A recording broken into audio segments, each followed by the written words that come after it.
fora da zona de rebaixamento, respirando mais aliviado no Brasileirão. E o nosso gordinho gostoso de Madureira, João Vidal, teve lá no CT do Vasco ontem, em entrevista coletiva do goleiro Léo Jardim, que está sendo um dos principais destaques, e conta pra gente agora. Fala, vida! Semana tranquila e de clima leve no CT Moacir Barbosa. Depois de deixar a zona de rebaixamento na última segunda-feira, após a vitória sobre o América Mineiro com um gol marcado nos acréscimos, o ambiente que até então era bastante conturbado, hoje é de muita confiança, mas também de decisão a cada jogo. A gente sabe que vai ser mais uma guerra, um jogo muito difícil. E como eu falei, eu acho que a gente tem que encarar esse jogo como a gente tem encarado todos os outros. A gente sabe que a gente saiu da zona, mas ainda tem muito campeonato pela frente. Então é continuar encarando os jogos como a gente tem feito, cada jogo a jogo, cada jogo encarar como se fosse uma final mesmo. Sabe que tem condições de chegar lá e fazer um grande jogo e buscar um resultado positivo. A gente vai para lá para uma guerra, como eu falei.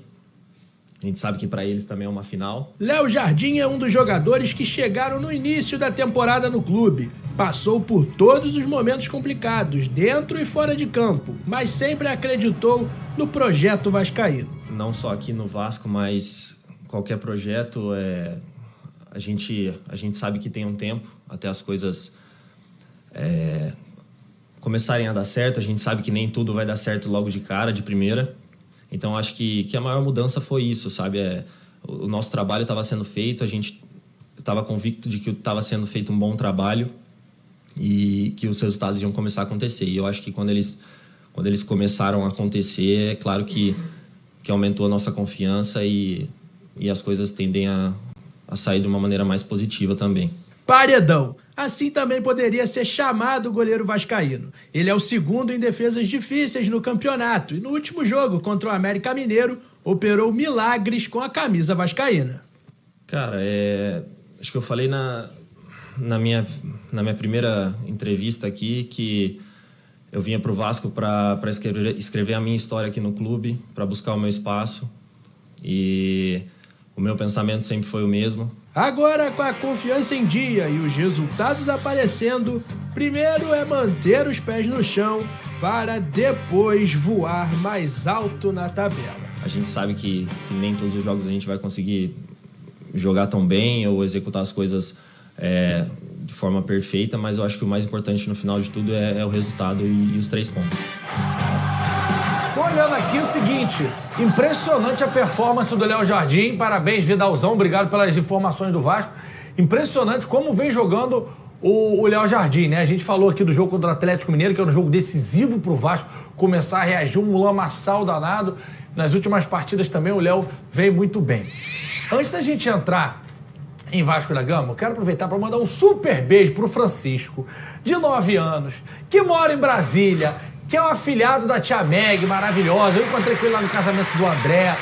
Então ele tava lá, adora o programa, eles são de Brasília, mas assistem sempre os Donos da Bola, são do Rio, né? Mas moram em Brasília. Então, Francisco, um beijo pra você, pra tia Meg, pra todo mundo, tá? Boa sorte pro seu Vascão, que pega o Santos final de semana, Bigode, com a chance de ter uma vitória daquela pra dar a robustez, não é o que você tá pensando isso aqui, tá? É a robustez dessa campanha do Vasco no segundo turno, né, Bigode? Pô, jogo duríssimo e jogo é um confronto direto ali na parte de baixo da tabela. Jogo né? de 6 pontos. É o jogo de 6 pontos. Se o Vasco ganhar, o Vasco fica numa situação muito boa. O Vasco consegue desgarrar um pouquinho daquela parte de baixo ali, mas vai ter pela frente um time que também está vivendo um momento de crescimento com o auxiliar, que é o Roberto Fernandes, se eu não estou enganado, e lá em Santos as informações dão conta que se ganhar o Vasco ele vai ser efetivado, e que ele ainda está no posto como auxiliar. Então é interessante isso, acho que provavelmente o Ramon Dias vai manter o mesmo time, não vai fazer nenhuma mudança, o Vasco não tem nenhum jogador suspenso, nenhum jogador lesionado que atuou. Diferente do outro argentino amigo dele, né? Ah, exato. E cara, é engraçado que ontem eu vi que teve um treinador na Itália, em 119 jogos, foram 119 escalações diferentes. Mas em qual time? Ele sobreviveu? Agora é da Série A ou da Série B da Itália. Então já sabemos qual é o problema do São Paulo. Ele é esse cara. Não, fez curso. Felizmente o Ramon Dias não estava nessa aula. Graças a Deus.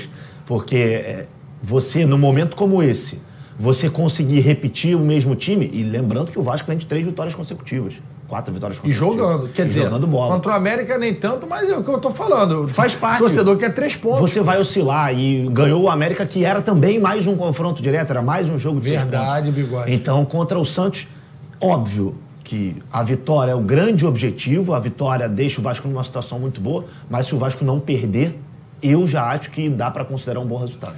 Pedrinho, bota uma triste aí que eu vou dar uma notícia triste pro torcedor do Vasco, uma notícia triste, que eu tô me irritando com a 777. Bota uma triste aí, Pedrinho.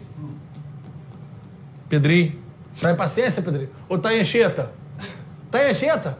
Tá lá em Pernambuco. Bom, enquanto não vem a música triste, eu vou dar a notícia sem a música triste mesmo. O Vasco, mais uma vez, sofreu um transfer ban. Ah, o que é isso? Obrigado, Pedrinho. Porque não tá com a outra fibra, É não tá isso com a outra mesmo. velocidade, tá com aquela internet que vem assim, ó. Ó o boleto do Vasco vindo aqui, ó, lá do Tucumã pra cá.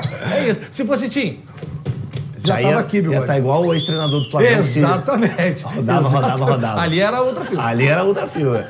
Mas E a gente fala tanto, né, do fair play financeiro, a gente ouve muito, e inclusive algumas pessoas que não entendem muito bem o que significa o fair play financeiro, acham que é uma coisa, mas está totalmente errada. Se tivesse fair play financeiro, o Vasco nesse momento estaria numa situação absolutamente complicada, muito mais do que está no momento atual.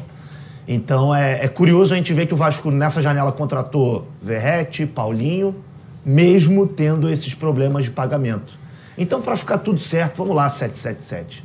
Libera esse aporte logo que vai ter que ser feito, libera esse valor, faz esse pagamento, porque o Vasco, agora que a gente só tem notícia boa do Vasco, chega uma notícia dessa, o torcedor começa a ficar com uma dúvida na cabeça. Até o próprio clube, na hora de Sem emprestar ou dúvida. vender pro Vasco, vai falar, pra esse cara não, porque o maluco lá, ele é rico, mas ele não paga. Isso aí. Vou vender pra outro. E, gente, isso é uma realidade.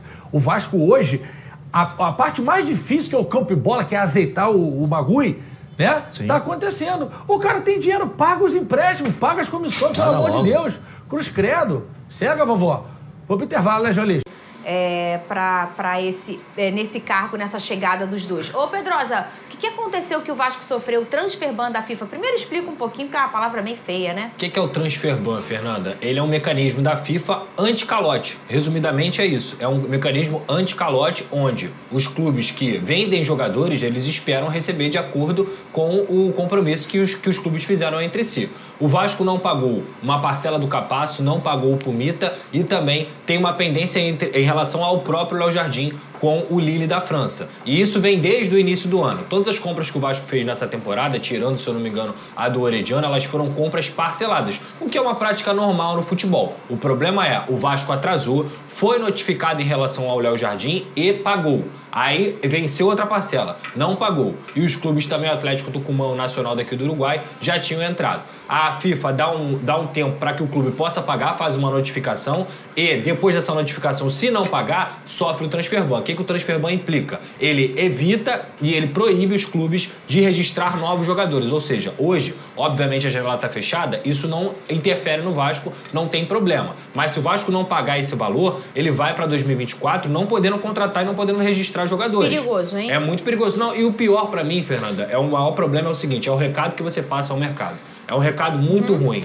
é um recado de caloteiro. E eu já falei isso aqui, que eu não vou ficar passando a mão na cabeça de diretoria porque o time tá jogando bem ou porque o time tá jogando mal. Perfeito. O que é pra ser falado é pra ser falado. Isso é um recado muito ruim que o Vasco passa. E aí eu procurei as pessoas do clube pra entender. Vale lembrar que o Vasco tinha uma previsão de receber 120 milhões do segundo aporte da 777 nessa última semana de setembro, mas isso não aconteceu. Dentro do contrato tem uma carência de 30 dias e há uma nova previsão para esse dinheiro cair no dia 5 de outubro, ou seja, o Vasco, que vem já, o Vasco né? utilizaria já esse dinheiro para poder quitar essas pendências. Até aí tudo bem, porque no final das contas não vai ter uma situação de implicar na próxima janela. Mas repito, o recado que se passa é muito ruim e isso a gente sempre vai falar. E assim, eu faço uma associação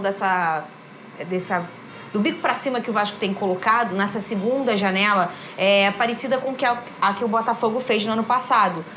Parecida, não é igual, porque o Botafogo não brigava para não cair, né, naquele momento, e teve até um abril-maio ali bem positivo com a chegada do Lucião. E a cena pro mercado. Eu estou aqui, eu sou poderoso e agora esse é o meu lugar. Ele faz isso com toda a capacidade de gestão do John Textor. O Vasco, aí começa a fugir do caminho do Botafogo, porque o Vasco começar a ter um problema com o transfer ban nessa ocasião em que ele está começando a colocar o trem no trilho,